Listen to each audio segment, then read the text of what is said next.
E agradecemos, Cláudio. Agora, Daniel Copilha. Bom dia a todos. Nós fomos premiados um evento tão bonito, tão importante como esse, com um dia de sol, pelo menos aqui no Rio de Janeiro, né, para iluminar ainda mais algumas coisas tão importantes, né, que dizem respeito à prevenção, saúde e tecnologia. Estão todos me ouvindo? Maravilha. Bom, sim. Eu vou me apresentar. Eu acho que dentro do meu currículo, uma das coisas que mais me orgulha é que eu sou formado pela Universidade Federal Fluminense. Eu sempre disse, né, de agora, por conta desse evento, a importância dessa universidade na minha formação como médico, no desenvolvimento da minha carreira, não só da parte profissional, mas da parte ética. Então, eu agradeço muito à Universidade Federal Fluminense e tive a oportunidade de, sou há 34 anos, chefe de serviço na verdade, eu trabalho no Instituto Nacional de Cardiologia, sou chefe do Departamento de Reabilitação Cardíaca, fui presidente da Sociedade Brasileira de Medicina do Exercício e do Esporte e hoje sou diretor da Sociedade Pan-Americana de Medicina do Esporte. E quando vocês me chamaram para poder participar de um evento que alia tecnologia à prevenção, é tudo que eu acredito. A parte tecnológica, o desenvolvimento de possibilidades de mudar a história das pessoas, ainda mais na área de saúde, é muito importante. A gente fala hoje de uma pandemia que está acontecendo, mas nós temos que lembrar que nós temos já há muito tempo pandemias relacionadas a doenças cardiovasculares, a câncer, e também ao envelhecimento da população, que pode trazer determinadas restrições, não só aos indivíduos, mas aumenta a prevalência de todas essas doenças que eu falei. Então, esse evento do Polo de Saúde Leste Fluminense, ele é extremamente importante. Já tivemos a área tecnológica, hoje vamos falar um pouquinho de prevenção e saúde, e para isso nós vamos ter 3 convidados que vão estar participando para falar sobre estratégias para a prevenção e controle do câncer e das doenças cardiovasculares e metabólicas. Eu só quero dizer a vocês qual vai ser essa dinâmica. Cada um terá 25 minutos para apresentar. Eu pediria, por favor, que respeitasse o tempo, porque vão haver perguntas, espaço para perguntas depois. Então, a primeira pessoa vai ser a doutora Patrícia Chacur Brum, depois o doutor Gustavo Cardoso e depois a doutora Andréia Camargo. Lembrando que assim que terminar o evento, que ela der a finalização, a doutora Patrícia der a finalização da sua apresentação, imediatamente o doutor Gustavo entra e assim por diante a doutora Andréia entra. Eu só vou apresentar os 3 que vão entrar nessa sequência. Como falei, primeiro a doutora Patrícia Brum, ela é professora titular da Universidade de São Paulo, ela tem pós-doutorado em Fisiologia Celular e Molecular pela Universidade de Stanford, dos Estados Unidos. Ela tem também um pós-doutorado na Universidade Norueguesa de Ciência e Tecnologia e ganhou um prêmio, Otávio Frias de Oliveira, um prêmio em São Paulo muito importante, relacionado ao desenvolvimento de pesquisas em câncer. Em seguida, teremos a honra de ter o Dr. Gustavo Cardoso, que ele é diretor técnico e científico das unidades CEMED e DECORD Brasil, consultor executivo da DECORD, doutorando da UERJ, e alguém que milita nesse meio ligado à parte de prevenção, principalmente exercícios, nas doenças clínicas de uma forma geral, muito respeitado dentro desse segmento. E por último, teremos a doutora Andréia Camargo, que é do SESI-Senai, médica do trabalho, especialista do Conselho Federal de Medicina. Ela é especialista do produto em saúde ocupacional, em gerência de saúde e segurança do trabalho do SESI, é mestre em tecnologia do Cefest e pós-graduação em psiquiatria e dependências químicas.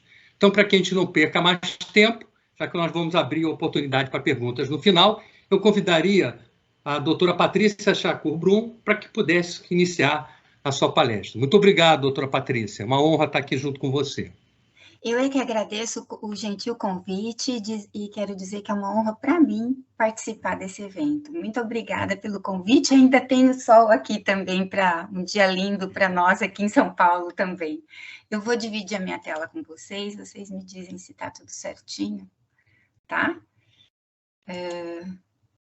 Deixa eu só ver aqui como é que eu faço isso.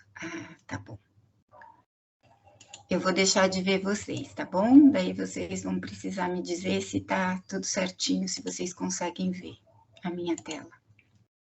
Tá dando para ver se você está no pleno agora. Perfeito, tá perfeito. Dá para ver ou tá, qual tela que tá? Tá na cheia ou tá naquela outra que aparece uma telinha do lado? Aparece a tela do lado com o próximo slide. Então eu fiz errado, só um momento, gente. Perdão. Deixa eu... Como é que eu faço agora? Bota na apresentação de slides. Eu sei. Eu tô só compartilhando a tela correta agora. Perdão.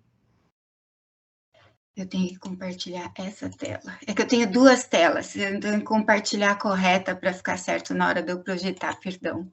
Agora vai dar certo. Agora vocês estão vendo a tela cheia, correto? Perfeito. Perfeito. Tá bom. Então eu posso começar, obrigada.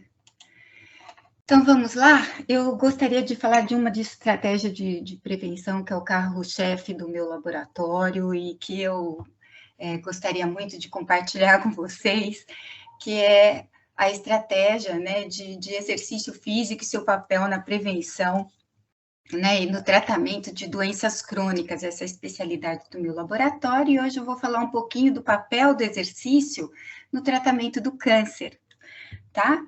Então, obviamente, eu posso passar rapidinho esses primeiros slides aqui, dizendo que as doenças crônicas, né, 40 milhões de pessoas morrem de doenças crônicas por ano, isso perfaz 70% das mortes no mundo, e que a doença cardiovascular, que também vai ser tema, né, dessa manhã, é a primeira causa de morte no mundo, seguida por câncer, né, e esses são dados de junho de 2018, né, do World Health Organization, Organização Mundial de Saúde. Muito bem, então, juntas, tanto as doenças cardiovasculares como o câncer, elas perfazem 69% das mortes prematuras no mundo.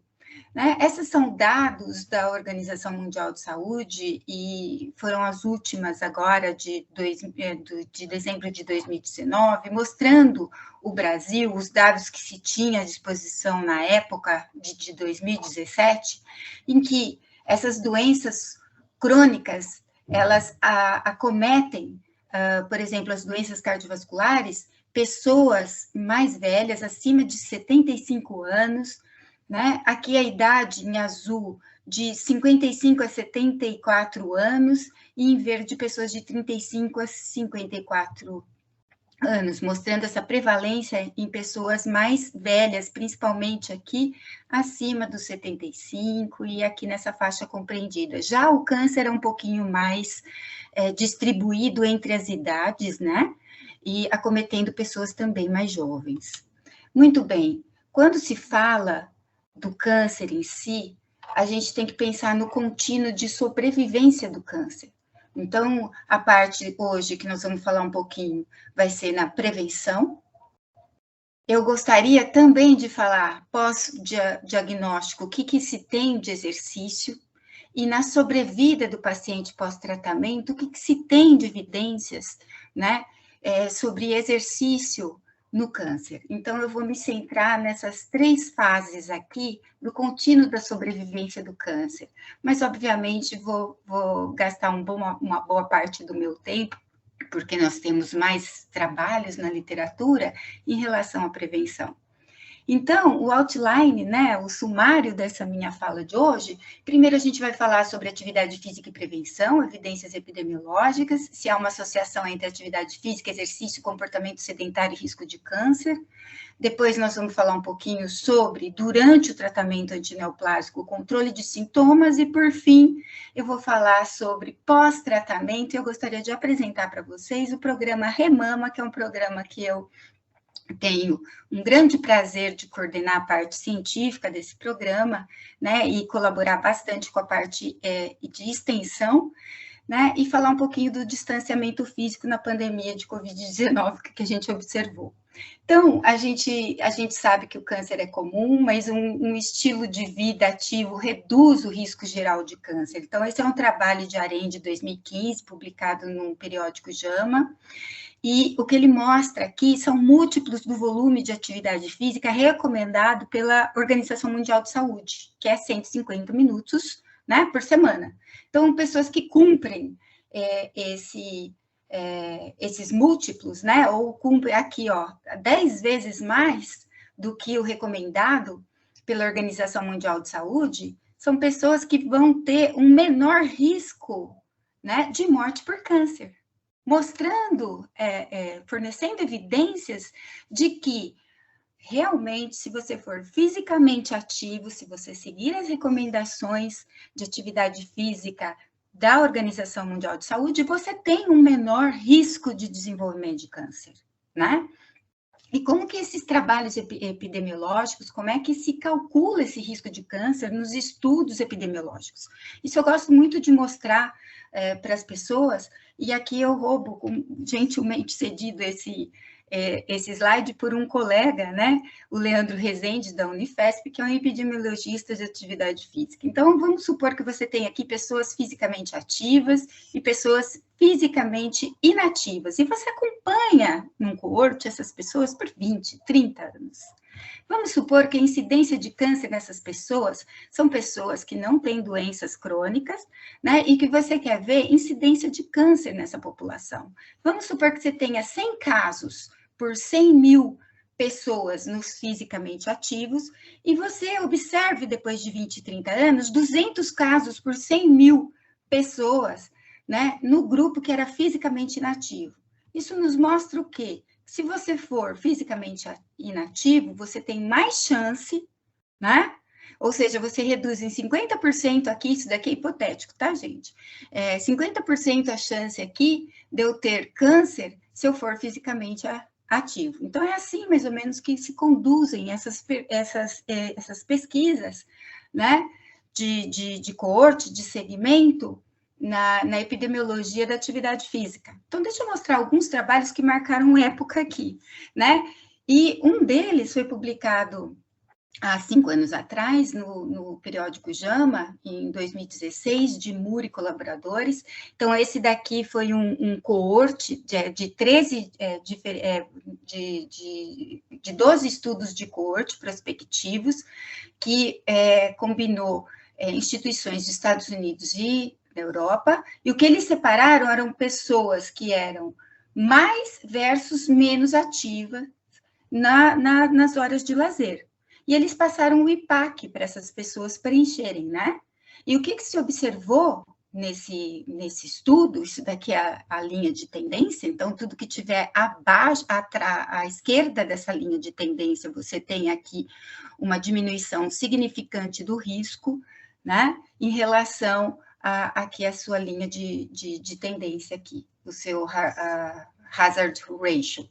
Então, o que eles mostram é que, se você for fisicamente ativo, você tem a diminuição de 13 diferentes tipos de câncer, da incidência de 13 diferentes tipos de câncer, isso em 1,44 milhões de adultos, né? Dentre eles, cânceres que são que a incidência e prevalência é muito alta na população. Por exemplo, câncer de mama, né? Câncer de cólon, câncer de pulmão e assim por diante. Então, esse foi um trabalho que realmente marcou época muito importante na parte de prevenção, mostrando que a atividade física nas horas de lazer é imprescindível, né, que a gente seja fisicamente ativo para diminuir a incidência desses tipos de câncer. E aqui são dados, né, do Fundo Internacional de Pesquisa no Câncer, né, que também trabalha só com prevenção,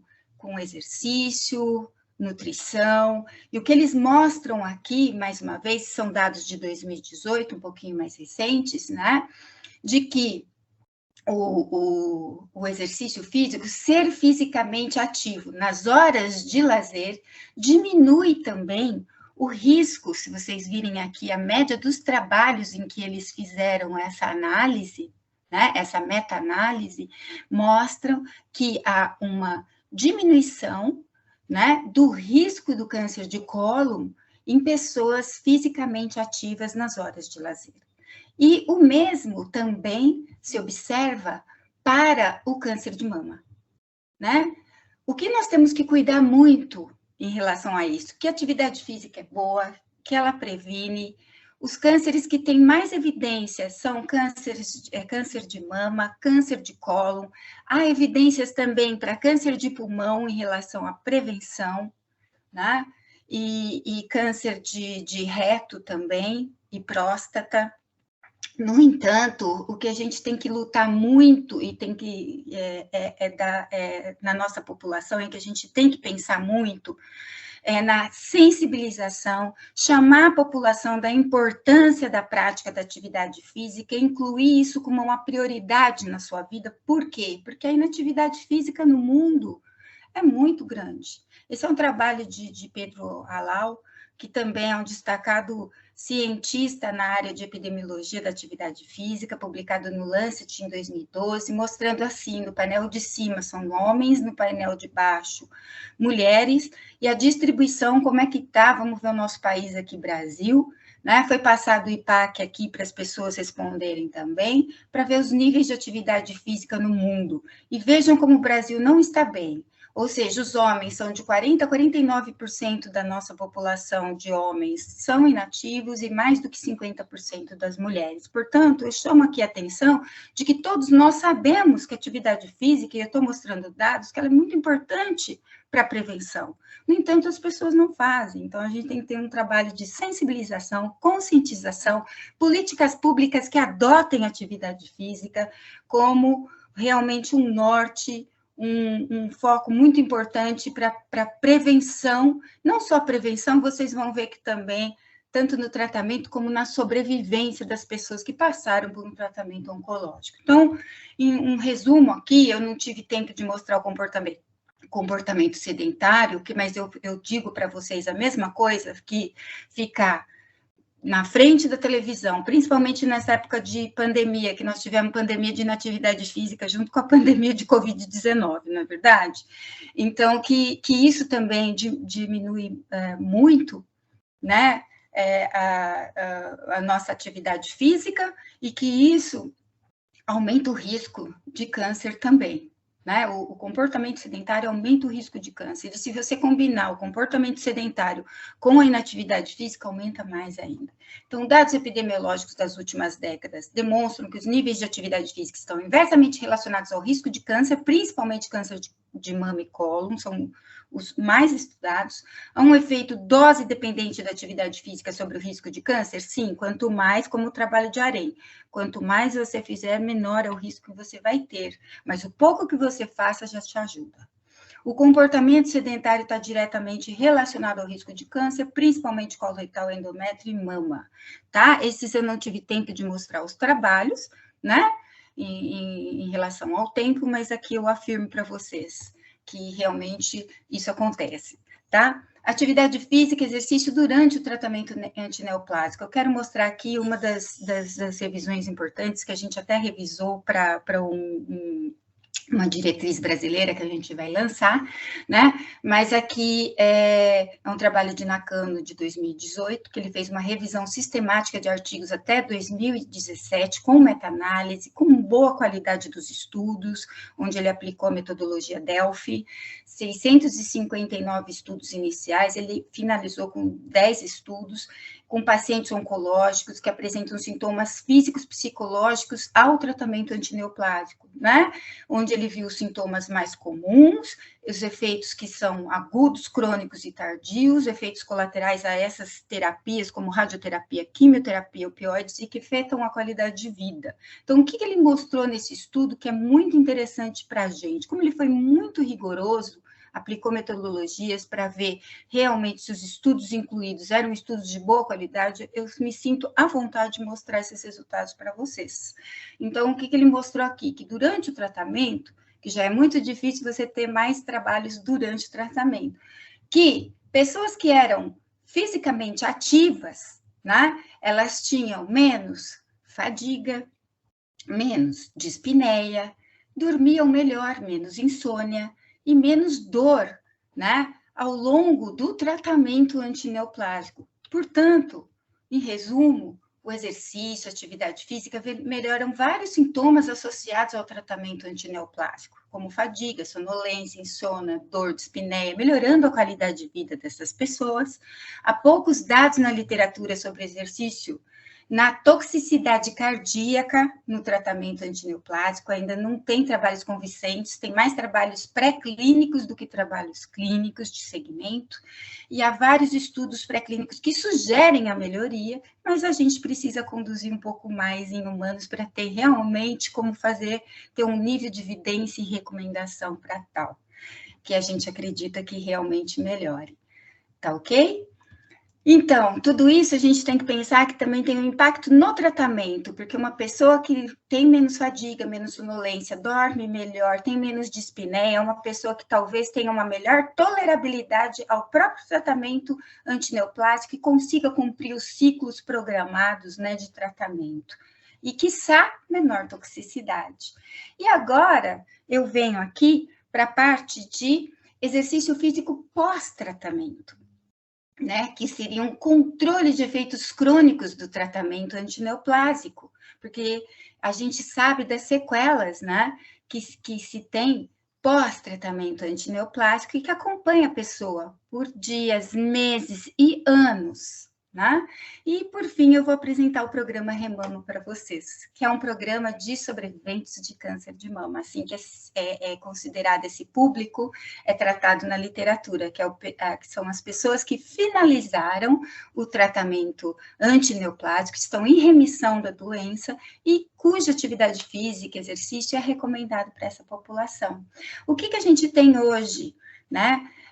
Hoje a gente não tem diretrizes ou guias brasileiros. O último publicado tem australiano, espanhol. O primeiro que saiu aqui foi um posicionamento do American College of Sports Medicine em outubro de 2019 para sobreviventes de câncer em geral, né? E o que eu quero mostrar para vocês foi os resultados que eles obtiveram, e depois eu vou mostrar para vocês que a gente vai lançar o nosso daqui a pouquinho no Congresso da Sociedade Brasileira de Oncologia Clínica, tá?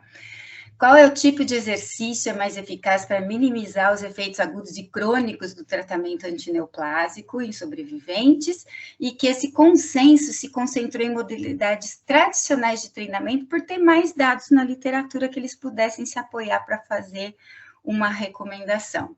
E são os aeróbios, treinamento de força e combinado, só para vocês entenderem o que eles classificam, o que eles incluíram com relação ao treinamento aeróbio.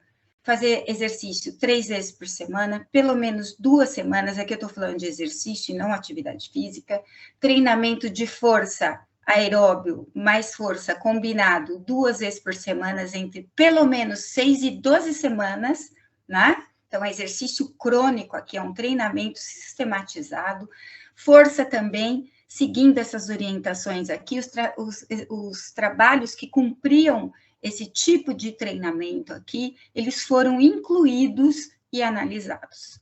Então, esses foram os desfechos que foram olhados por um grupo de diferentes expertises de diferentes países de língua inglesa, ansiedade, cardiotoxicidade, tolerância ao tratamento, etc. Eu vou dividir em cores aqui, né?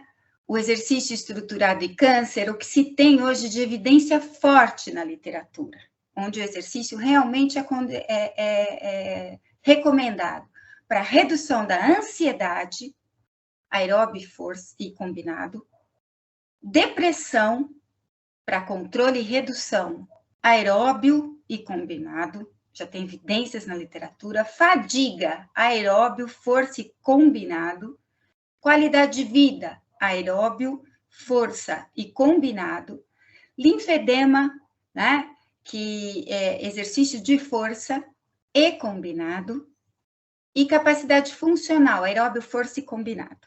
Muito bem. Com relação à saúde óssea, nós temos evidências moderadas para atividades de força e atividades com alto impacto. Sono aeróbio tem um pouco mais de trabalhos do que de força, e cardiotoxicidade não se tem. Neuropatia, equilíbrio, quedas, náusea, função sexual, tolerância ao tratamento, ainda não há um conjunto de estudos na literatura que possam nos fornecer uma recomendação, ainda há uma evidência insuficiente, né?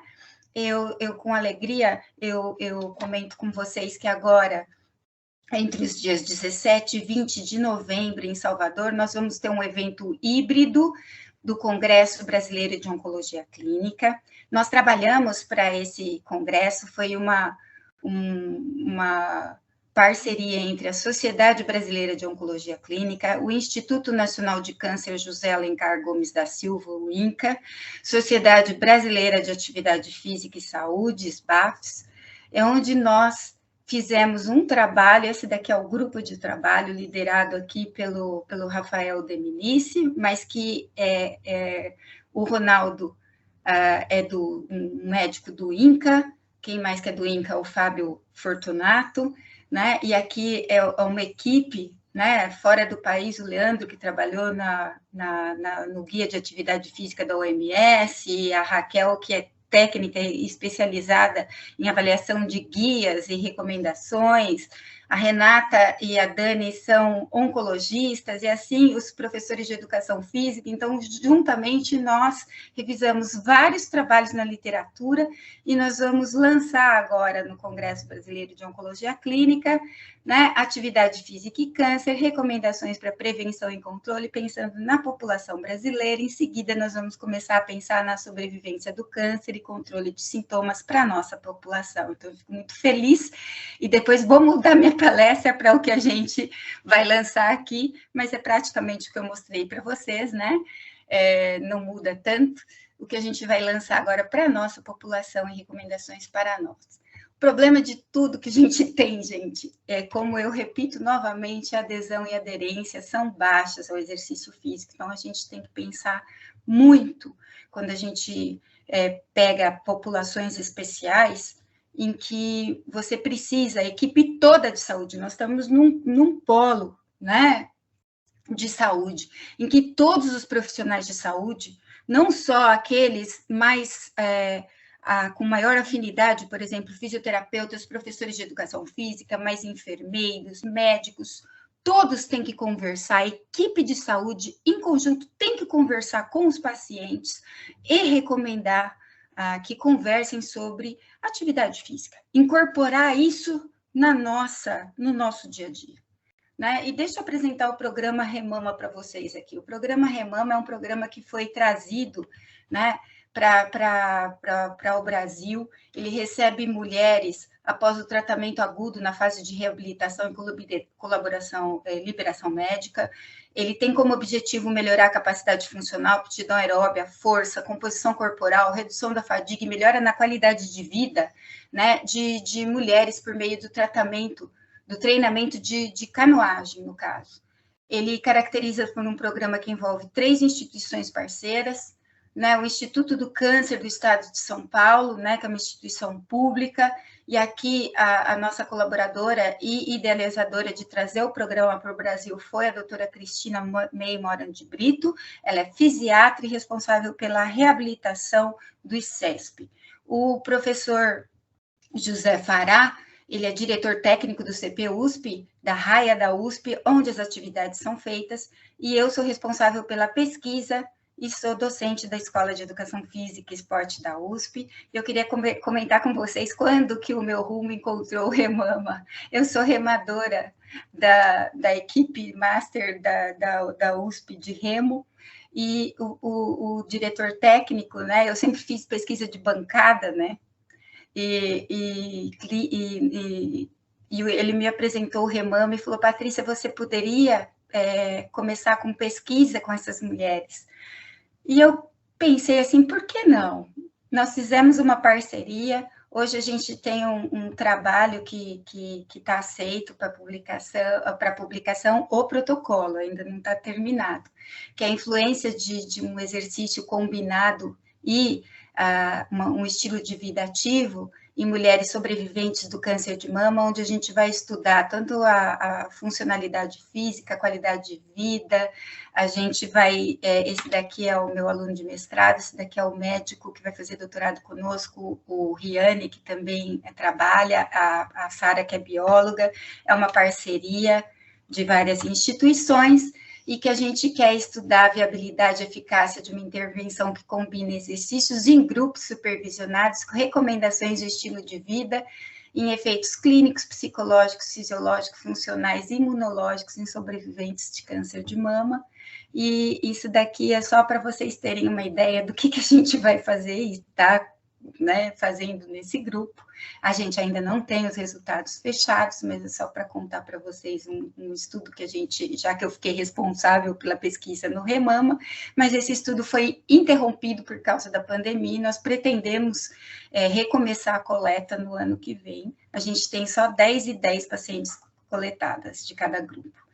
Então, o que a gente fez durante a pandemia foi que a gente observou que a pandemia e o distanciamento social reduz significantemente o nível de atividade física dessa população, o confinamento é identificado por uma barreira à prática da atividade, e a inatividade física agrava comorbidades em populações, né, com doenças crônicas, né, e a gente ficou muito preocupada com essas mulheres e começamos sempre a recomendar que elas fizessem exercício físico em casa, só que elas não estavam fazendo, elas não respondiam às nossas enquetes que a gente passava, né?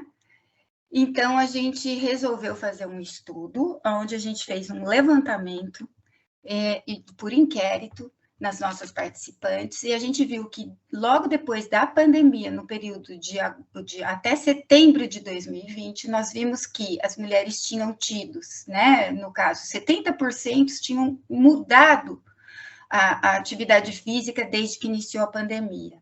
Qual era essa mudança? 90% pararam ou diminuíram muito a atividade física.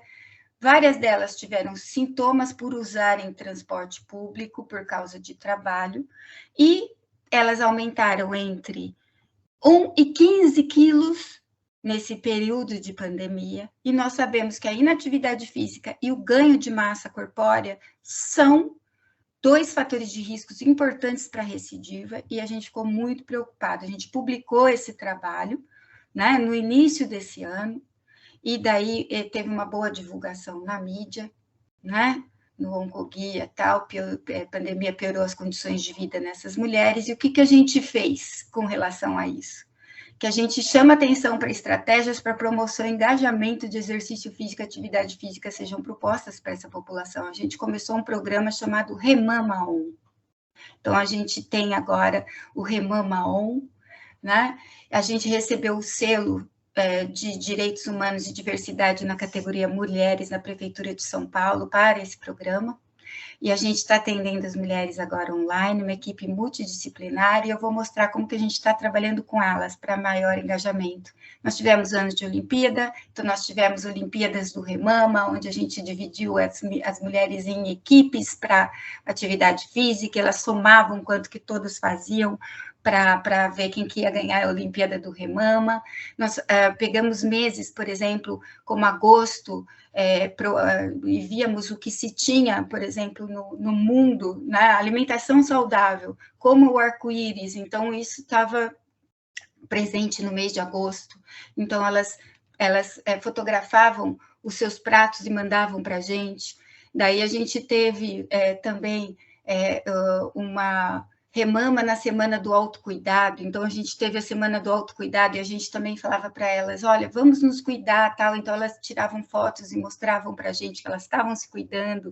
Em agosto a gente também mostramos para elas a diferença entre atividade física e exercício físico, então vamos aumentar o nível de atividade física, elas fotografavam o que elas estavam fazendo, então tem uma bambolê andando com um cachorro, andando de skate, assim vai. E em setembro nós tivemos Setembro Amarelo, então nós fizemos uma campanha com saúde mental. Esse daqui é o nosso grupo, né? E por fim, o Gustavo me pediu para mostrar, não tenho tempo para mostrar os dados, mas esse é um trabalho de bancada, onde a gente foi contemplado com o prêmio Otávio Frias, num estudo de câncer, no caso, é um estudo pré-clínico e clínico.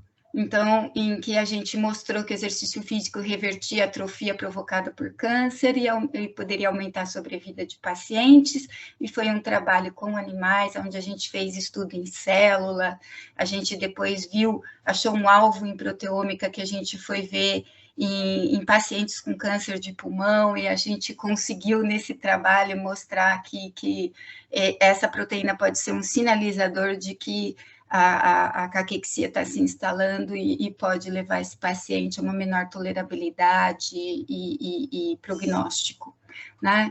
Gente, obrigada pela atenção, desculpa passar um pouquinho do tempo, mas acho que eu consegui cumprir minha meta de falar tudo que o Gustavo tinha me pedido. Muito obrigada pela atenção. Obrigado, doutora Patrícia. Gustavo, vamos lá, vamos dar continuidade, tá?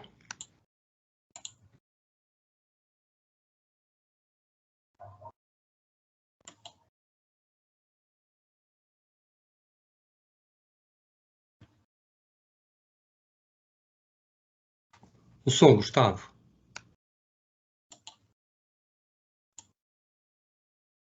Só um instante, eu vou compartilhar a tela com vocês aqui.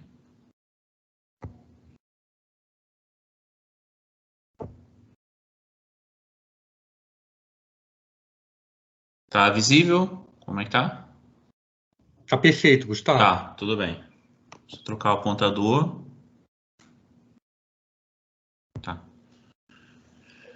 Então, em primeiro lugar, bom dia a todos. Tá? Meu nome é Gustavo Cardoso, né? Atualmente eu sou diretor técnico científico dos Centros de Medicina do Exercício DECORT no Brasil, né? E integrante do Polo de Saúde Leste Fluminense. É um prazer falar nesse evento, né? Principalmente palestrar sobre uma temática tão importante, né, na saúde global como um todo, né? E o prazer maior é estar nessa mesa com pessoas que eu considero muito profissionalmente e pessoalmente também. Tá, então a temática de agora vai ser a prevenção, tá, do controle das doenças cardiovasculares e metabólicas. Vou abordar tópicos como a obesidade, diabetes mellitus, a hipertensão arterial e por fim, as cardiopatias. Falar um pouquinho da prevenção e do tratamento dessas patologias apresentadas. E eu trago essa figura, né, esse vídeo, na verdade, para a gente refletir, né, a situação de obesidade nos Estados Unidos, por exemplo, né, mostrando que a obesidade é um problema grave norte-americano, que vem atingindo a população, principalmente dos estados menos ricos, né, mais pobres dos Estados Unidos. A gente está vendo que a obesidade está aumentando cada vez mais nos Estados Unidos, desde a década de 80, né, à medida que essa figura vai ficando mais azulada, mais avermelhada, significa que o local está tendo um percentual maior de obesos. E observe que da década de 80 para a década de 90, como que ocorreu esse boom, né, no início dos anos 2000. E hoje a situação norte-americana, né, os Estados Unidos ele vem vivendo um boom de obesidade. Observe que a maioria dos estados apresenta uma concentração de obesos superior a 40%, né, o que é muito grave, o que está diretamente relacionado às doenças cardiovasculares. E quando a gente plota, né, essa figura, esse mapa dos Estados Unidos azulado, né, comparado com esse mapa um pouco mais avermelhado, a gente observa que as áreas escuras, né, da inatividade física, que é a região azul, elas são as mesmas áreas da região da obesidade. As áreas claras, né, também são as mesmas áreas, né, nas duas figuras. Então a gente observa aqui uma associação entre a inatividade física com o nível de obesidade da população, né? Existe essa associação. E quando a gente plota, né, a inatividade física comparado com a obesidade, comparado com as doenças cardiovasculares, a gente observa que as áreas escuras são as mesmas, né? A inatividade física está associada à obesidade, está associada às doenças cardiovasculares, né? Então, quando a gente para observar uma associação, essas figuras elas explicam muito para a gente, né? Então, a força-tarefa parece ser combater a inatividade física para tentar combater a obesidade e, consequentemente, prevenir as doenças cardiovasculares. Né? E eu trago essa figura publicada no Lancet, né? Uma atenção especial que a gente tem que dar para a obesidade que vem ocorrendo, né, em crianças, adolescentes e indivíduos adultos. Né? Esse estudo que analisou mais de 128 milhões, né, de crianças, adolescentes e adultos. Observe que no decorrer, né, do tempo, a gente observa que o índice de obesidade, né, nessa fase de 5 a 19 anos vem aumentando cada vez mais, né, assim como o índice de sobrepeso quando comparado à população como um todo. Ou seja, a população provavelmente ela vai adoecer mais de doenças cardiometabólicas, né? Isso daí foi publicado no The Lancet, né, esse acompanhamento que eles vêm fazendo em diversos países, com diversas populações. E como isso vem se comportando no Brasil, né, que Niterói é um espelho do Brasil também, né? A gente observa que a população masculina e a população feminina vem aumentando, né, quando a gente quando a gente para analisar a prevalência de obesidade, a incidência de obesidade, né? E essa obesidade, ela cresceu 60% em 10 anos, né? Quando eles fizeram um corte aqui de 2006 a 2016, né, observando esse aumento de 60% na população como um todo.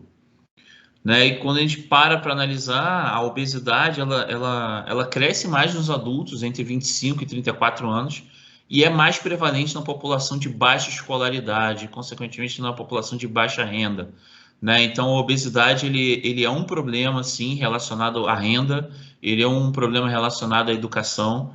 Né? Então, quando a gente pensa em políticas públicas, quando a gente pensa num polo, a gente tem que pensar em estratégias, né, para combater a obesidade, né, não só a nível fisiológico, mas pensando em questões econômicas, em questões educacionais, em questões políticas. Né? E com isso, alguns documentos recentes, né, estão sendo lançados no Brasil.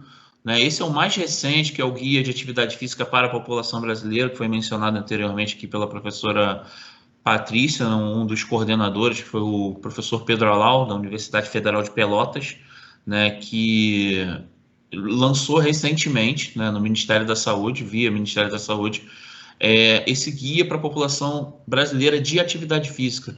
Já existiu o guia, né, alimentar para a população brasileira, e esse guia ele vem sendo renovado, vem sendo, né, editado, né, à medida que a população brasileira vai mudando, os hábitos vão mudando.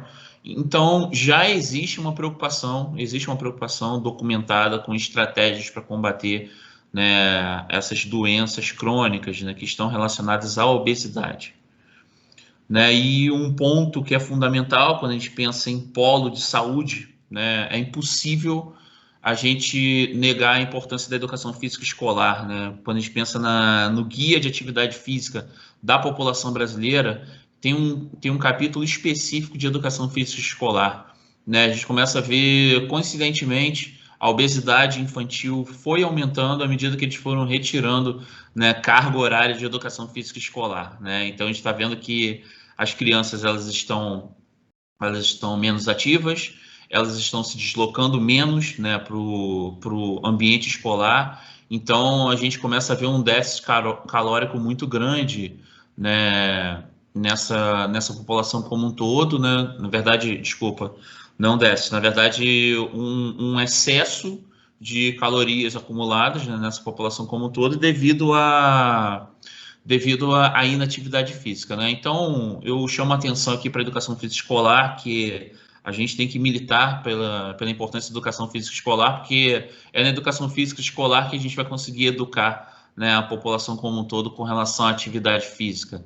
Né? Tem inúmeras estratégias que são feitas. Né? Quem quiser, baixe esse guia de atividade física, porque ele é muito importante para a gente entender essa estratégia de prevenção de doenças crônicas relacionadas à atividade física.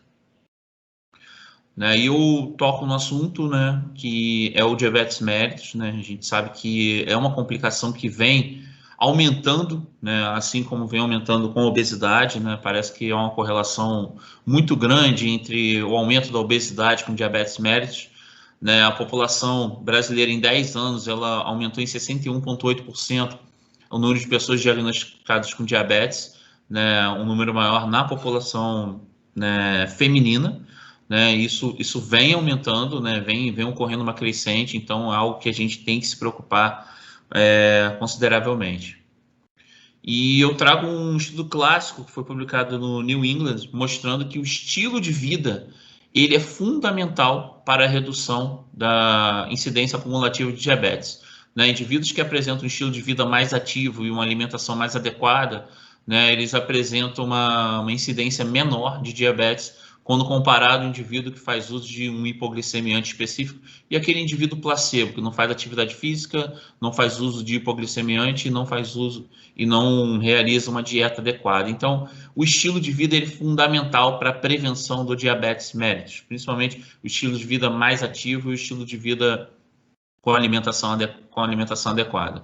Só mostrando, né, só para ilustrar, que indivíduos que têm um estilo de vida mais adequado, eles têm uma incidência menor em torno de 58%, né, de diabetes mellitus, quando comparado àqueles indivíduos controle, que são os indivíduos que não têm um estilo de vida adequado, né? Então, controlar o estilo de vida é fundamental com atividade física e dieta. E quando a gente pensa na hipertensão arterial, né, a gente sabe que com o decorrer do envelhecimento, com o decorrer do tempo, né, os indivíduos eles tendem a aumentar a pressão arterial sistólica e reduzir um pouco a pressão arterial diastólica. Isso serve para diversas etnias, serve para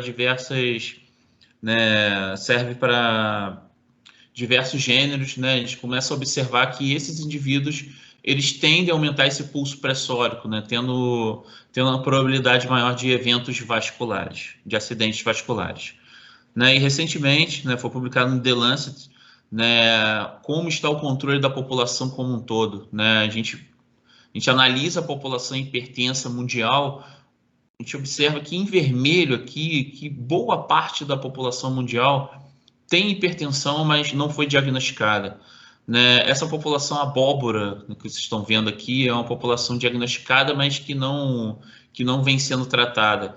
E esse verde claro é um indivíduo que é uma população tratada, mas não controlada.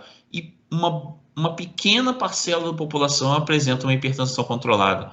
Tá? Esse estudo ele analisou 104 milhões de pessoas, né, com hipertensão arterial, e a gente observa que a hipertensão ela ainda tem muito a crescer com relação ao controle, né? E quando a gente pensa nas intervenções, né, eu trago essa revisão recentemente publicada na Nature, mostrando que as intervenções do estilo de vida elas são fundamentais para a prevenção e tratamento da hipertensão.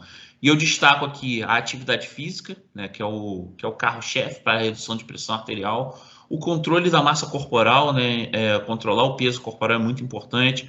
A dieta mais adequada, controlar o ciclo circadiano, né, ter uma sincronia, né, entre horas de sono, exposição à luz solar principalmente, e controlar o estresse, né? Eu não vou entrar em detalhes nos mecanismos, mas a gente observa que todas essas estratégias, quando são controladas, a gente consegue ter um efeito direto sobre a pressão arterial, né? E a gente sabe que reduções consideráveis da pressão arterial estão associadas à redução da mortalidade, né? Por acidente vascular, por exemplo, por doença cardíaca e a morte como um todo, né? E por todas as causas. A gente observa que reduções, por exemplo, de 5 milímetros de mercúrio levam a redução de mortalidade por doenças cardiovasculares, né, de 9%.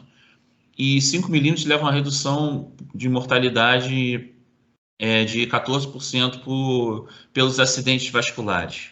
E onde está a atividade física, né? Qual a importância da atividade física nesse processo?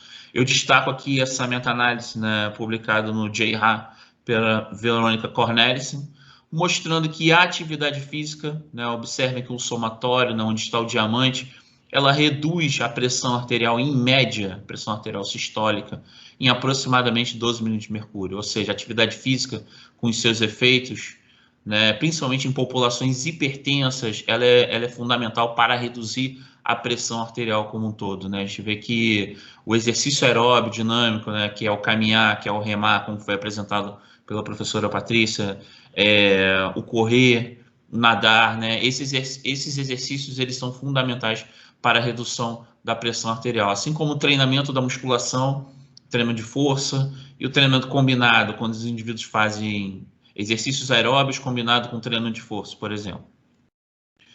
E eu mostro, né, para vocês uma revisão que foi publicada na Cochrane, mostrando que a caminhada ela é muito importante para o controle da pressão arterial, né? Essa revisão, ela, obviamente, ela está sendo atualizada constantemente, né? Nessa grande livraria de revisões sistemáticas, né? Mas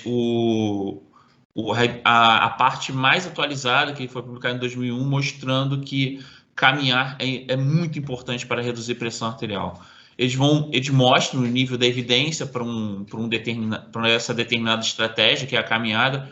Lembrando que alguns estudos controlando pressão arterial sistólica, diastólica e a frequência cardíaca, né, 73 estudos, 69 estudos e 26 estudos, né, e eles mostram a evidência, né, e a gente já está vendo que essas evidências já estão ficando moderadas com relação à atividade física, né, controlando a pressão arterial.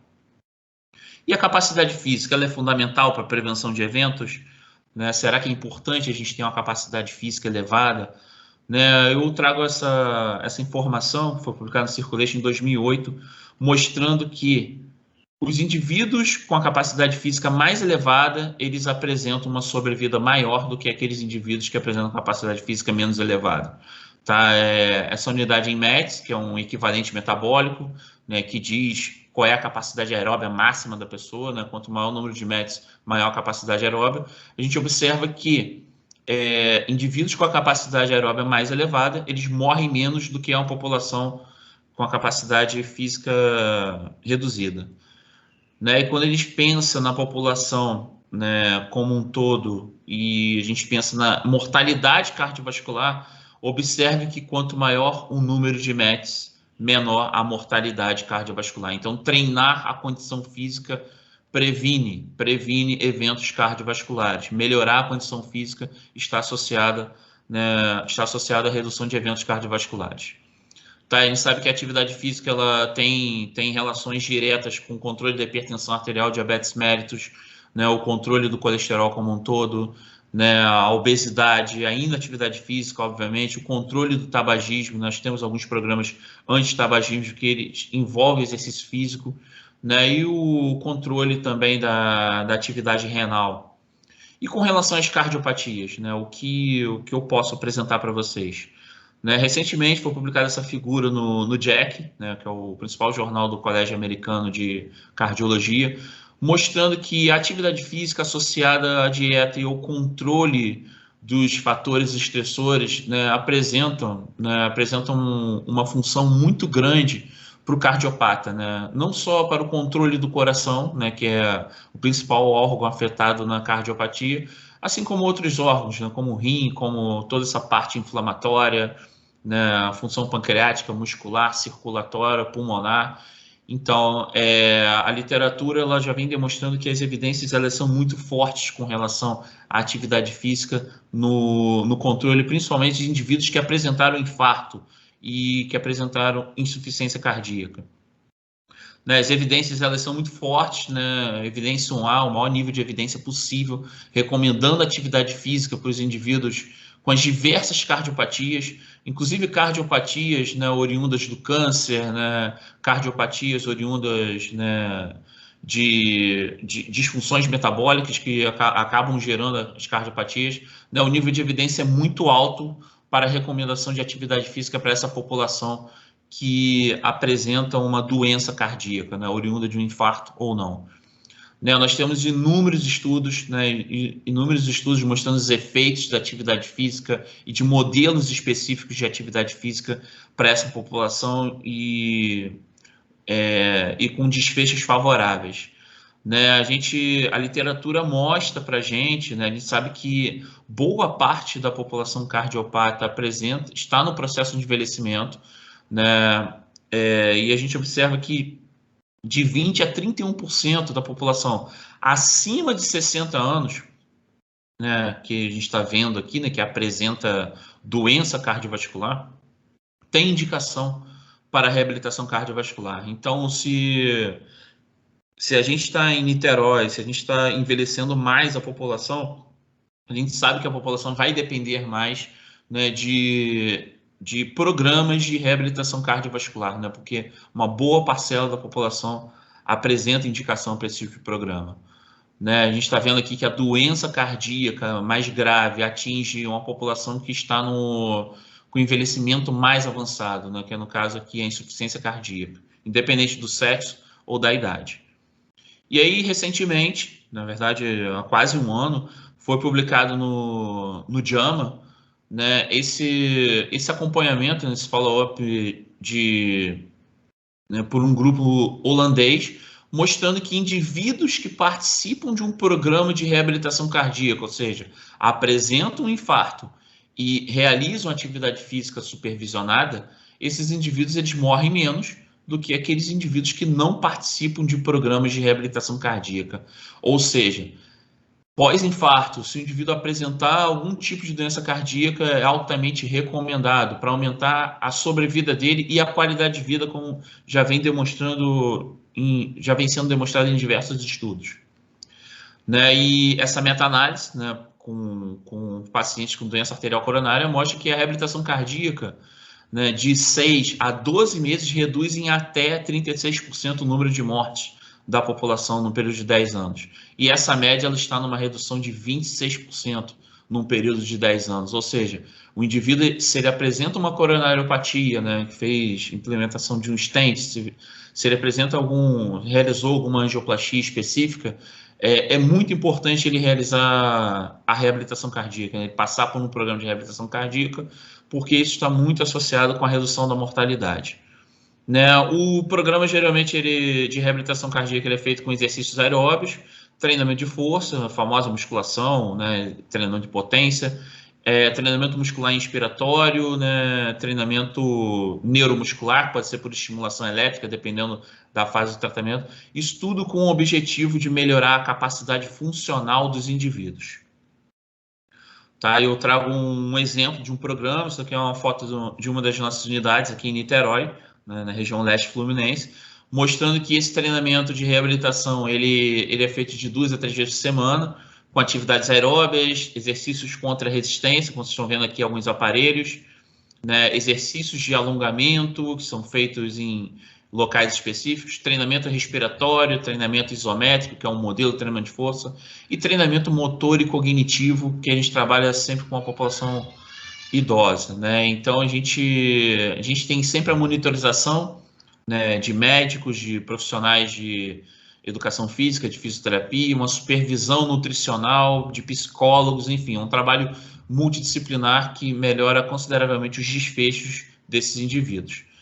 Tá, nosso grupo tem algumas publicações específicas mostrando alguns modelos de treinamento que eles são mais eficazes para melhorar a capacidade funcional desses indivíduos, não só na parte cardiorrespiratória, mas na parte ventilatória, né? A gente mostra que a reabilitação cardíaca ela é eficaz para isso, né? E para quem quiser, é só fazer um print da tela e ler esse artigo específico, né? Que é um artigo publicado pelo nosso grupo, mostrando esse efeito do treinamento de alta intensidade em indivíduos que apresentam doença cardíaca, né?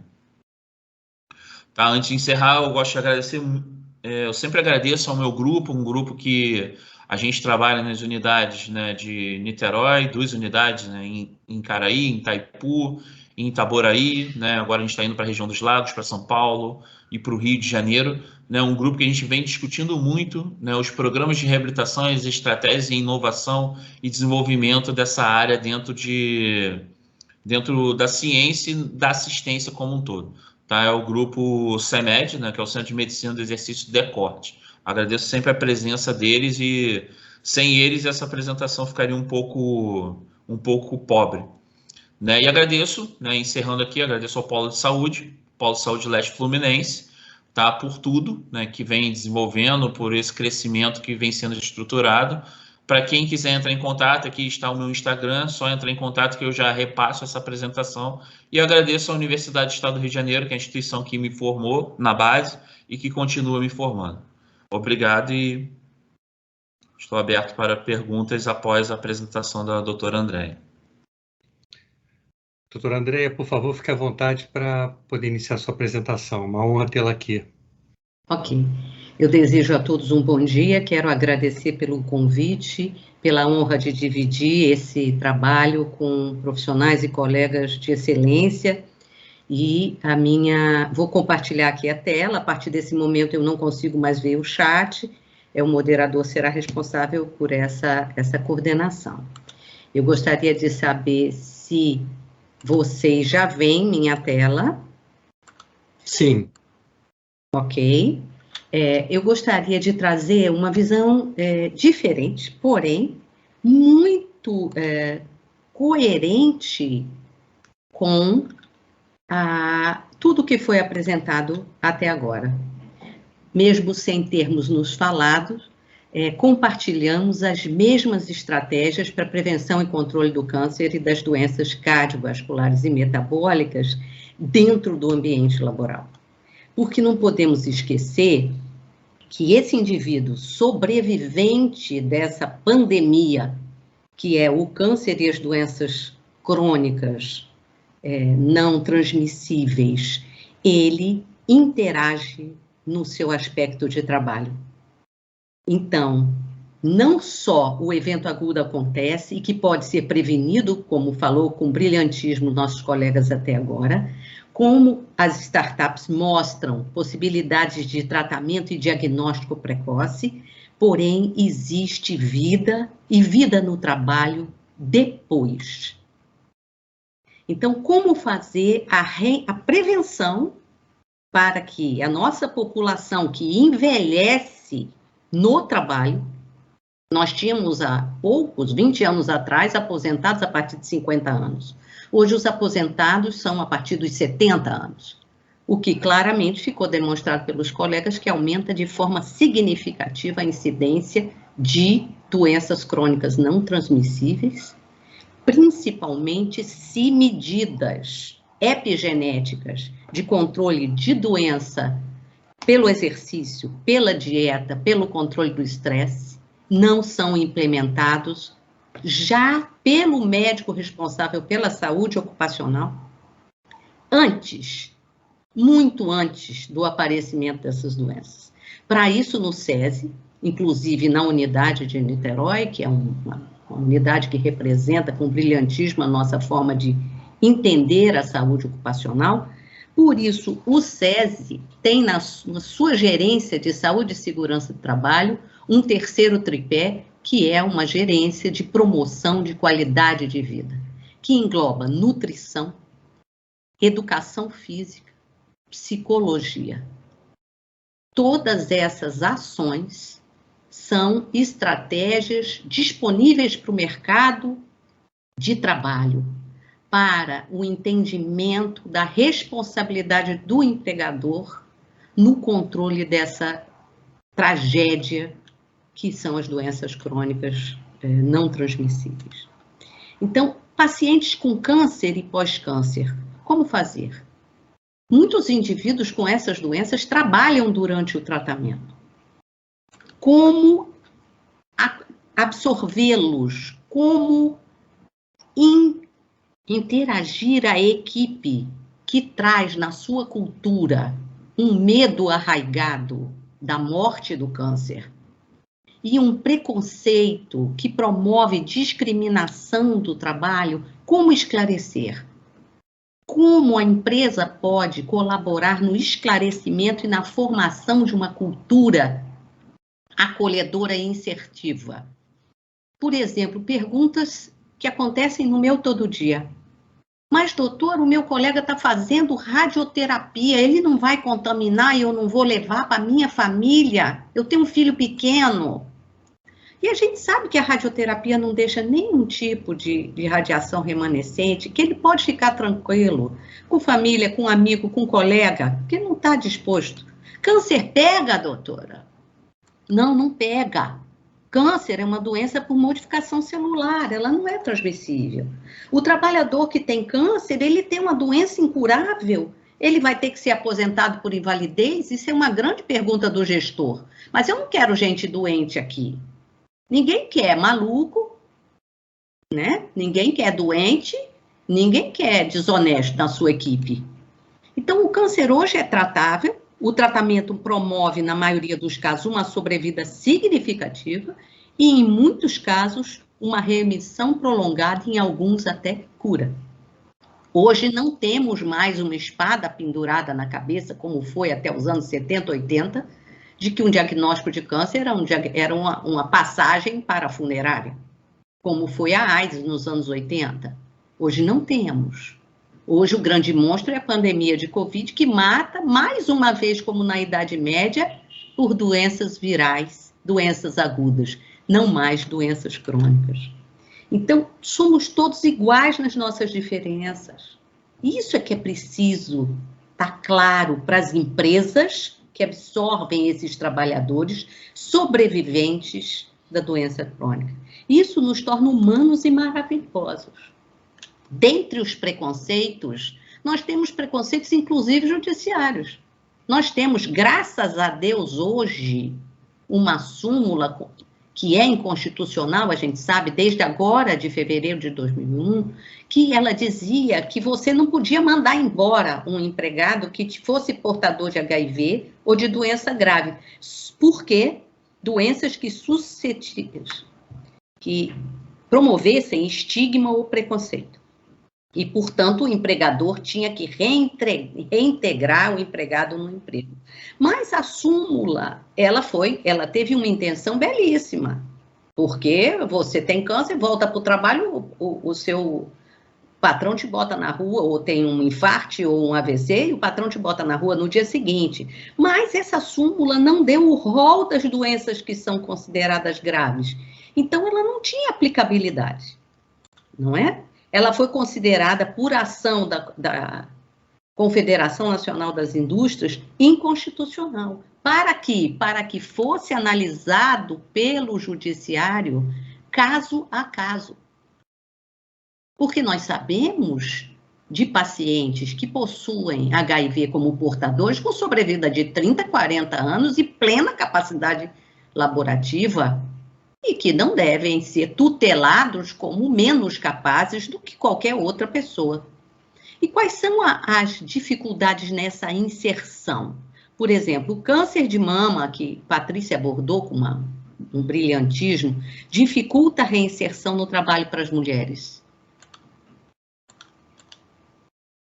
Aqui, o preconceito com câncer de mama na reinserção do trabalho, como se ela fosse um PCD. Tão preconceituoso como uma pessoa com uma deficiência, como se ela tivesse mutilada, além da mama, também na sua capacidade laboral. Isso tem que ser trabalhado na cultura da empresa, para que possamos ter uma sociedade igualitária, solidária, e uma saúde ocupacional realmente eficaz na gestão do absenteísmo, do presenteísmo e das equipes.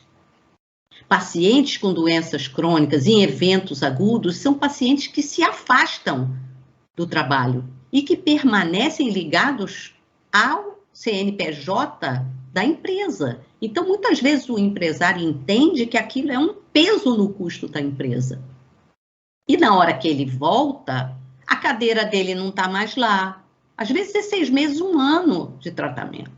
Outra pessoa já foi treinada para o lugar dele, às vezes a equipe mudou toda, ninguém conhece aquela pessoa.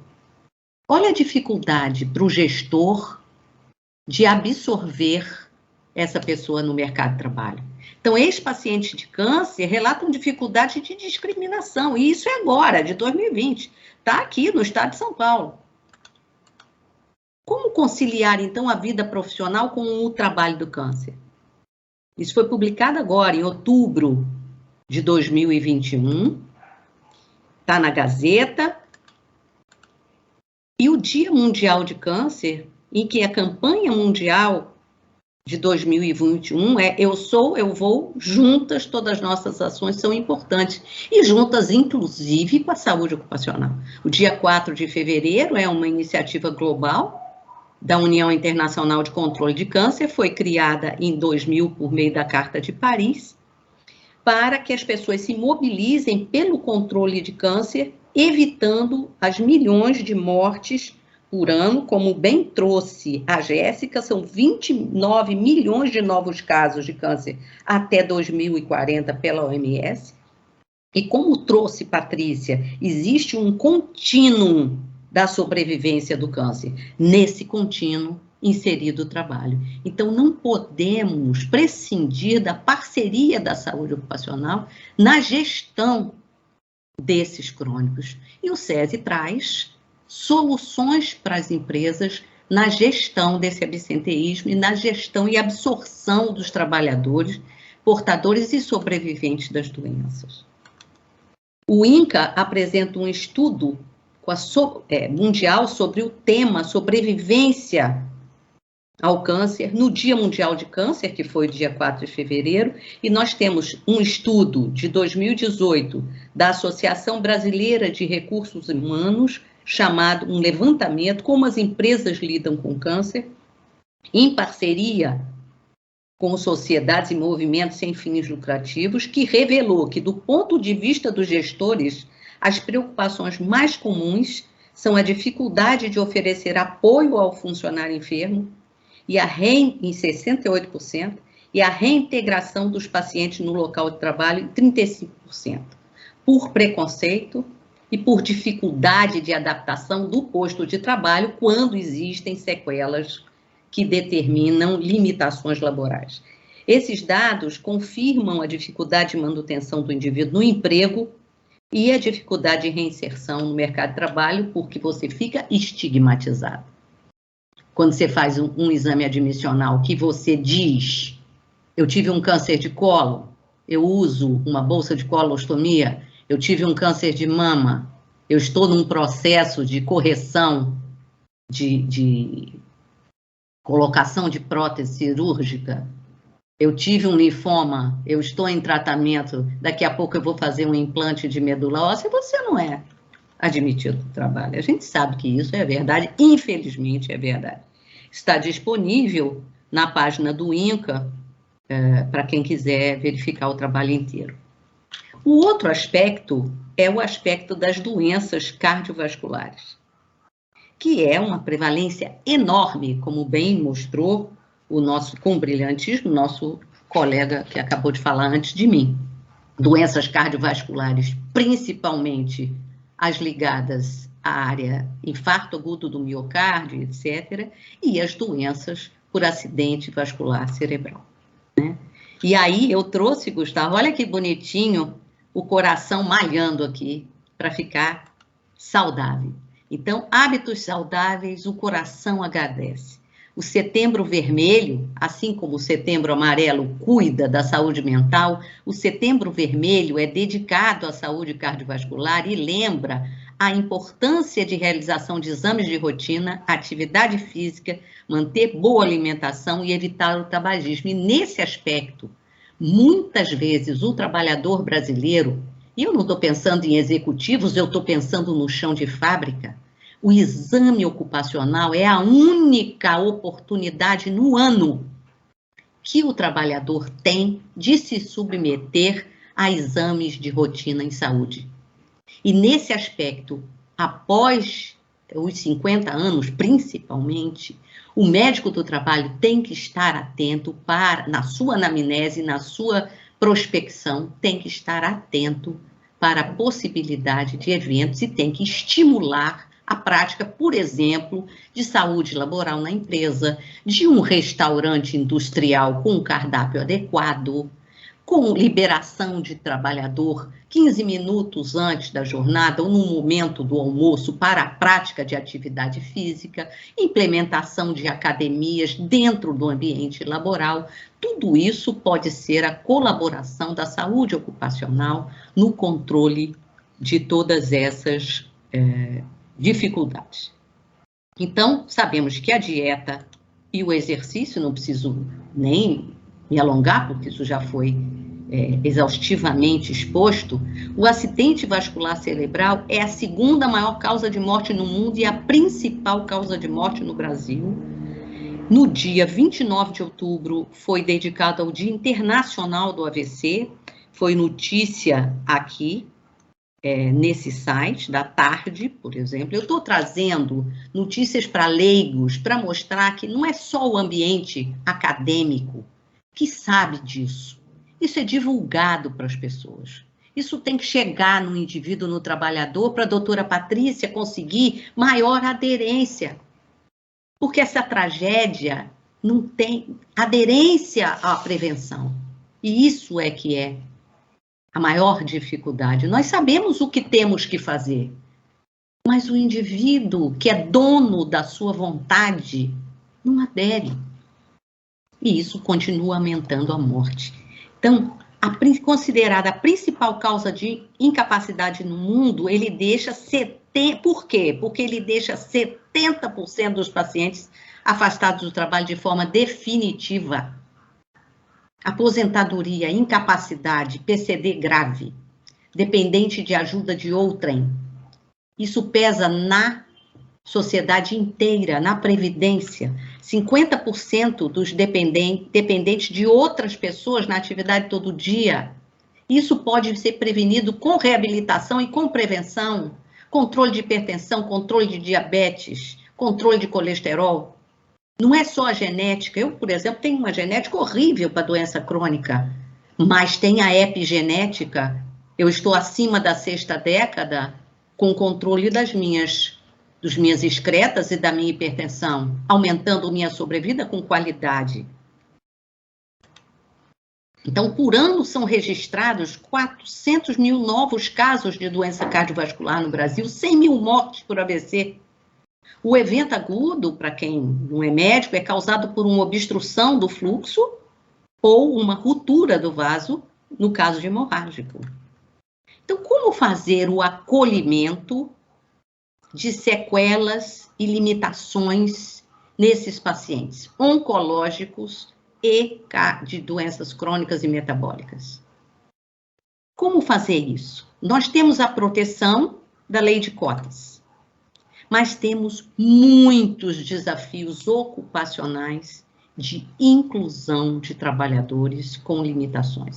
A lei de cota hoje tem 30 anos e mais de 70% das empresas não cumpre, mesmo com o peso das multas, não cumpre. Por quê? Porque temos dificuldade com as diferenças.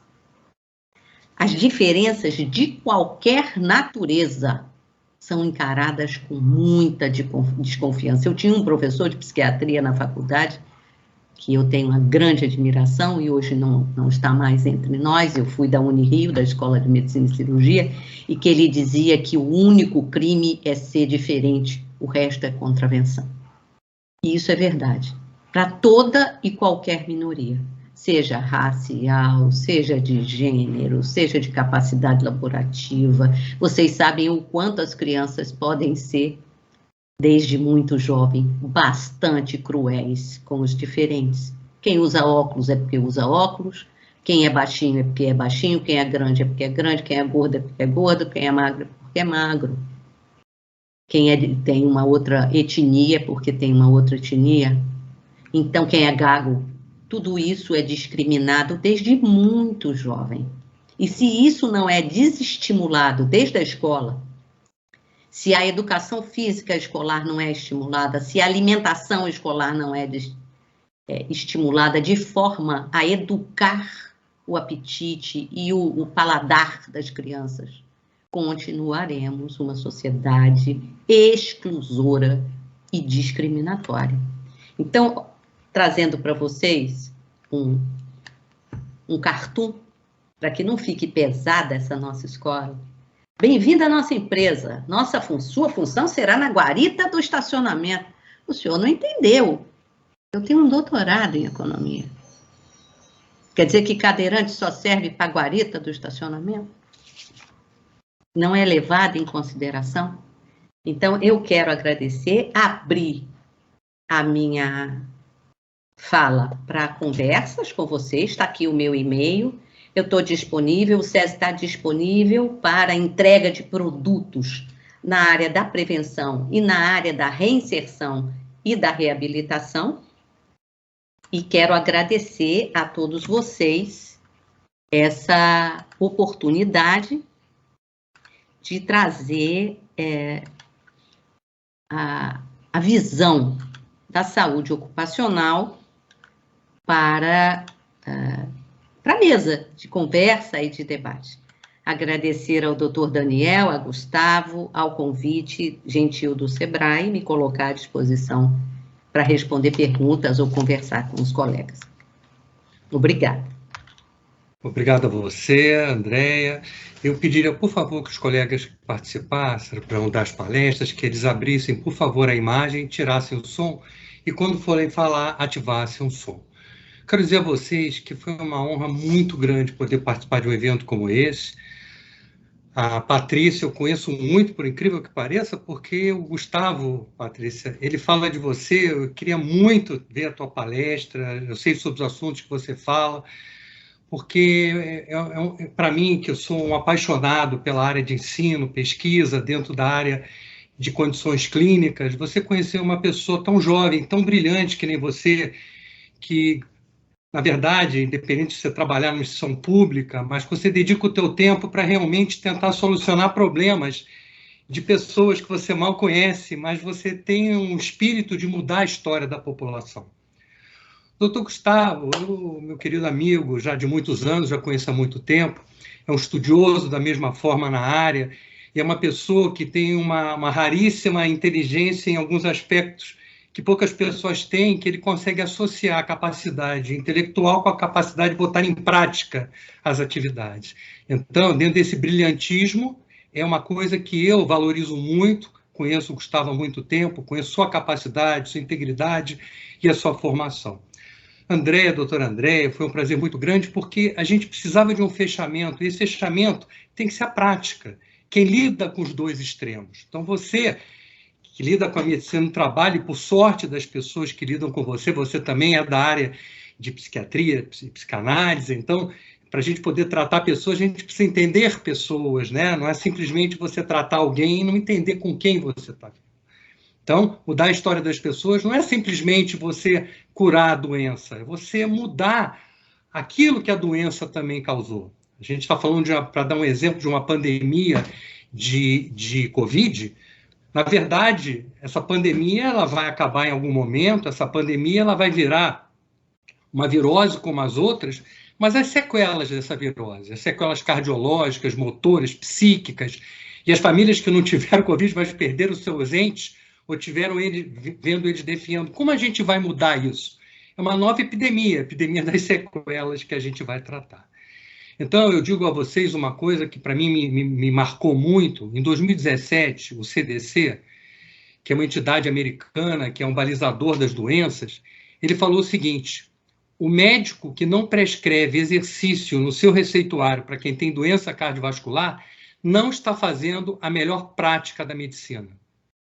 Eu tive a oportunidade de conhecer um outro colega, que é um grande pesquisador americano, e ele publicou um trabalho especificamente dentro da área cardiológica, que cerca de 15% dos profissionais da área de saúde, não só médicos, falavam para os seus pacientes na alta de um evento: olha, é importante você fazer exercício para a tua saúde, para prevenção, para tratamento. Então, de cada 100 profissionais, aproximadamente 15 falavam. Esse é um trabalho da década de 2000.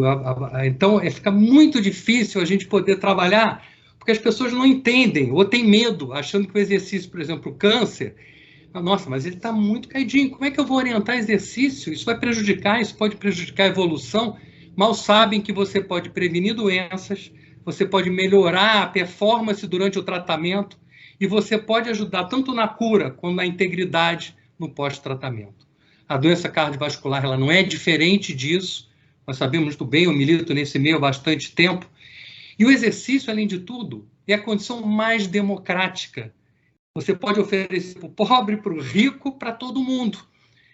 E é muito fácil. Então, basta a gente querer e ter o conhecimento para isso. Nós temos 5 minutos e eu vou fazer uma pergunta que vale para os 3. Eu pediria, por favor, que cada um respondesse no máximo 1 minuto e meio, porque nós sabemos as armas, nós sabemos que hoje a tecnologia veio para nos ajudar com atividade física remota para todos os tipos de prevenção, doença ou promoção de saúde.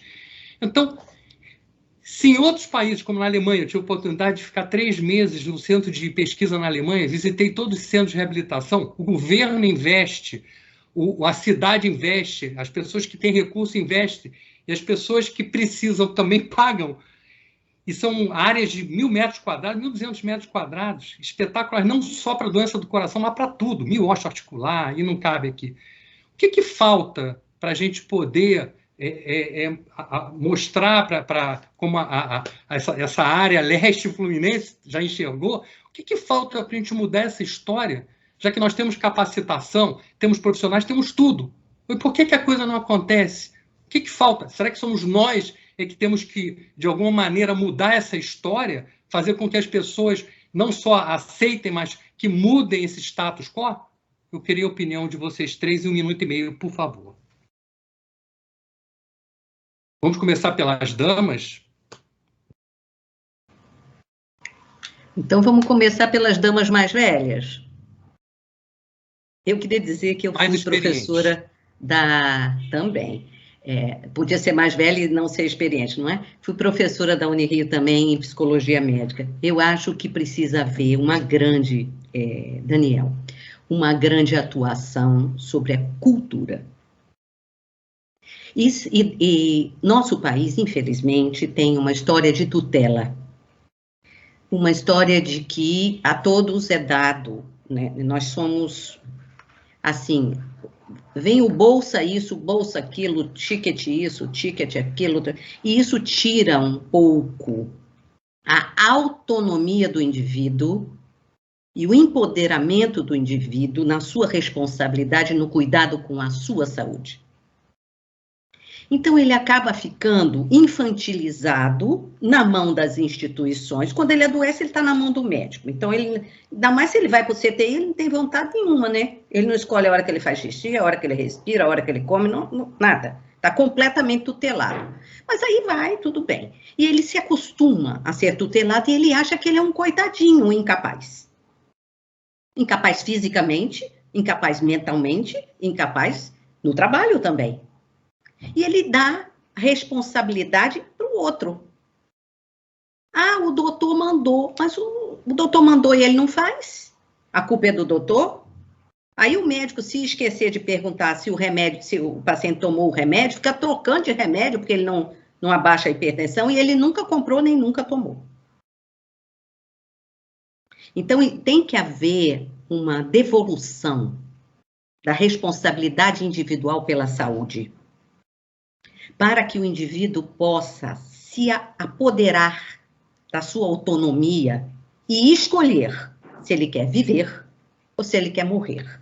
Se ele quer viver bem ou se ele quer viver gravemente doente. Eu acho que passa por isso. Mas queria lhe dizer, Daniel, que eu sou uma médica clínica. Psiquiatria eu estudei depois, porque eu achava que as pessoas mereciam ter um pescoço. Não podia estudar só da cabeça para baixo, ou do nariz para baixo. Eu tinha que também estudar a cabeça das pessoas. Mas eu sou, de formação, uma profissional de clínica médica. Obrigado, Andréia. Pediria da mesma forma, bem breve, os dois colegas, por favor. Fique à vontade, Patrícia, depois Gustavo. Muito obrigada, Daniel. Brilhante explanação, André, Gustavo, uma honra muito grande estar aqui dividindo essa sessão com vocês. Eu acredito que nós temos uma cultura, que eu acho que eu vou reforçar aqui mais uma vez, após a fala da Andréa, cultura da doença. Nós não temos uma cultura da saúde, do cuidar, do autogerenciamento. Então, eu acho que a gente tem que desenvolver realmente, pensar mais em políticas públicas, do cuidar-se, do autogerenciamento, da saúde e não da doença. Que a doença muito realmente, você vive do jeito que for, e quando você fica doente, daí o médico decide, o outro decide o que eu tenho que fazer, eu tomo o remédio, mas eu não faço atividade física. Então, assim, eu acho que a gente realmente tem que mudar. Nós temos um problema de cultura muito complicado de se resolver. E não é cultura só da pessoa, é a cultura do país, é a cultura de quem está gerenciando, é a cultura de quem está também, né, nos representando e que está gerindo o nosso país, né? Então, eu acho que é algo que a gente realmente tem que começar desde cedo nas escolas e realmente lutar contra essa cultura essa cultura do vamos resolver depois que o leite já derramou, entendeu? Em vez de tentar prevenir, a política da prevenção. Eu tive o prazer de morar 1 ano na Noruega e eu vi, assim, que lindo que é o sistema de saúde deles baseado em prevenção, sabe? É impressionante. Eu acho que vocês talvez consigam falar melhor do que eu, mas é muito diferente daqui. É outra consciência das pessoas. Né? Acho que isso. Obrigada. Obrigado, Patrícia. Gustavo, por favor, brevemente também. É uma pergunta breve, mas com uma resposta extremamente complexa, né? Como fazer o pessoal realizar atividade física, né? Se nós temos essa expertise da prescrição, da prevenção, né? Atividade física e estratégias dietéticas também, né? Hoje a gente encara a atividade física ou a estratégia de promoção da saúde como um foco central em que a gente depende, né, de renda, a gente depende de acesso, a gente depende de políticas públicas para que essas pessoas façam atividade, depende da formação cultural, né, ela conhecer, né, talvez uma educação física escolar de uma qualidade maior, né, mais intensa, uma cultura maior uma cultura não, uma gama de informação, né, mais extensa para as pessoas entenderem mais sobre os aspectos relacionados à atividade física. Né? Eu entendo a educação física escolar, eu acho que a pessoa deveria sair do ensino médio já compreendendo questões fisiológicas, questões educacionais da atividade física, questões culturais, né? Mas infelizmente essa retirada, essa mudança de currículo modifica muito. Né? E por que as pessoas não realizam? Né? Por mais que estudemos mais os efeitos da atividade física, os efeitos da dieta, os efeitos das mudanças do estilo de vida, né? Elas não realizam porque não existe uma estratégia, né? Um projeto de Estado, né? Como a Patrícia mencionou, né? de governança mesmo, né? Para que se tornem obrigatórias determinadas ações, né? Ações assim no currículo, ações relacionadas às intervenções, né? Esses países, né, que foram mencionados, Alemanha, Noruega, próprios Estados Unidos, existe legislação, né, que a partir de um determinado ambiente, de um determinado metro quadrado, tem que existir uma área de lazer ativo. Né? Não é assim, isso não vem à tona à toa. Né? A gente precisa do lazer ativo e a gente aqui no Brasil a gente deveria respeitar mais a Constituição. Né? Porque o lazer ele é um direito de todos aqui no Brasil. Né? A gente deveria sim construir mais praças públicas para o lazer ativo. A gente deveria aproveitar essa orla aqui de Niterói, né, da região leste fluminense como um todo, né, para ter mais lazer ativo. Né? Tanto é que isso foi uma pergunta ontem feita ao secretário de Saúde, e ele falou, realmente, a gente está caminhando para isso. Niterói, por exemplo, está construindo mais ciclovias, está se preocupando mais com o envelhecimento saudável, com a atividade física. É uma mudança que vem da academia, né, passando a informação para a sociedade com relação aos dados que são analisados, coletados, vem da política pública, né, podendo aplicar esse conhecimento na população e da população em aceitar a intervenção da política pública com a academia. Né? E esse é um dos objetivos do Polo, né, do Polo de Saúde, a gente pegar as grandes universidades, pegar as grandes empresas públicas e privadas, né, para a gente melhorar as estratégias como um todo, não só de saúde em si, mas de promoção da saúde como um todo. Gustavo, obrigado. Só lembrando, nós tivemos a oportunidade de ter 2 dias para falar sobre tecnologia, prevenção e agora sobre o mais importante, que são os problemas. Os problemas começam antes da doença acontecer. É muito melhor você poder prevenir do que tratar uma doença. Essa é a essência da área de saúde. Vou dar por encerrado o nosso evento, com muita alegria, agradecendo a todos que participaram, seja como palestrantes ou como ouvintes, e espero que a gente possa ter novos eventos como esse, que agregam um valor inestimável, não só para nós que estamos participando, mas para a sociedade como um todo. Um abraço a todos, adeus, até uma próxima oportunidade.